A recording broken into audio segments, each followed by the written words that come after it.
And I call the member for Monash. Thank you, Deputy Speaker. Deputy Speaker, you've heard the last two speakers. One spoke glowingly about her facility in Nowra, and I asked the question, have they been able to get a full-time registered nurse to service their organisation? I wonder whether that's the case, question one. You heard from the member for Indi, a very in-depth discussion around the problems that she is facing as a Member of Parliament in regional Victoria. I am equally a regional Member of Parliament, and every word that was spoken by the member for Indi is impacting directly on the people of Monash. Exactly the same issues. They're everywhere right across the regional state. I haven't had closures, but when the member for Indi said 74% of aged care facilities were running at a loss, you've got to say, well, has the government got a plan here? You really have to ask the question.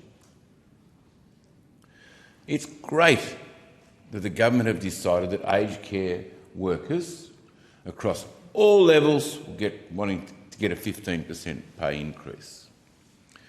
That then puts pressure on other organisations that are not getting a 15% increase, and the competition for workers within community becomes quite strong.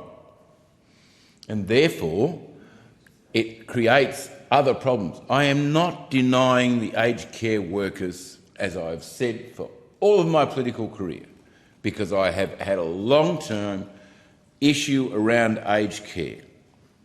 I have been as hard on my own governments as I have been on Labor governments in the past. I have negotiated between state governments and federal governments when the state government and federal government were involved, right back to 1990 with Peter Staples as the minister up here and the aged care minister in Victoria, both Labor that couldn't get on. And I was a negotiator between the two to try and get some action as to what might happen in one of the facilities in my electorate. My big question here is this. Yes, you've given a wage rise to aged care workers. Yes, you've addressed the Royal Commission's recommendations. Yes, I think your intent is desirable. And I have heard intent before, because I entirely reject when Labor members stand before us today and say 9 years of neglect. That is not the truth. That is not the truth. There was 9 years of change, but going all the way back to 1996 and John Howard, when his outlay was $2 billion. $2 billion on aged care in those days. And that went from 2 to 4 to 6 to 8 to 12. And now we're in the hundreds of billions of dollars. And because of that, and the Royal Commission was also, I'll take it. The Royal Commission was called by the former government, not this government. And the former government was quite committed to whatever the recommendations were from that Royal Commission as well. So I reject the 9 years of neglect. But I would put to you the Royal Commission identified certain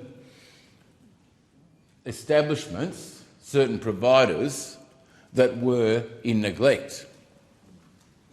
I can proudly say, and I don't know what other members are faced with, but you would have visited your own aged care centres.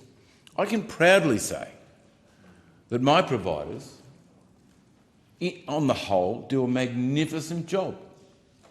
And every time there's been criticism of providers, I've had to write to every one of my aged care workers and say, I know it's not you.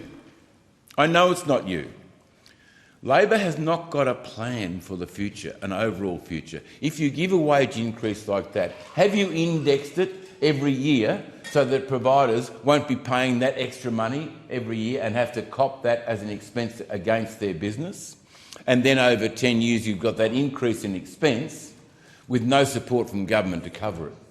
They're the issues that I'm concerned about, because providers are the last ones who are left with the bucket of money that they have to spend on their residents. I want the best for my aged care people. I'm sure every Member of Parliament wants exactly the same thing. I thank the member. The question is that the motion be agreed to, and I call the member for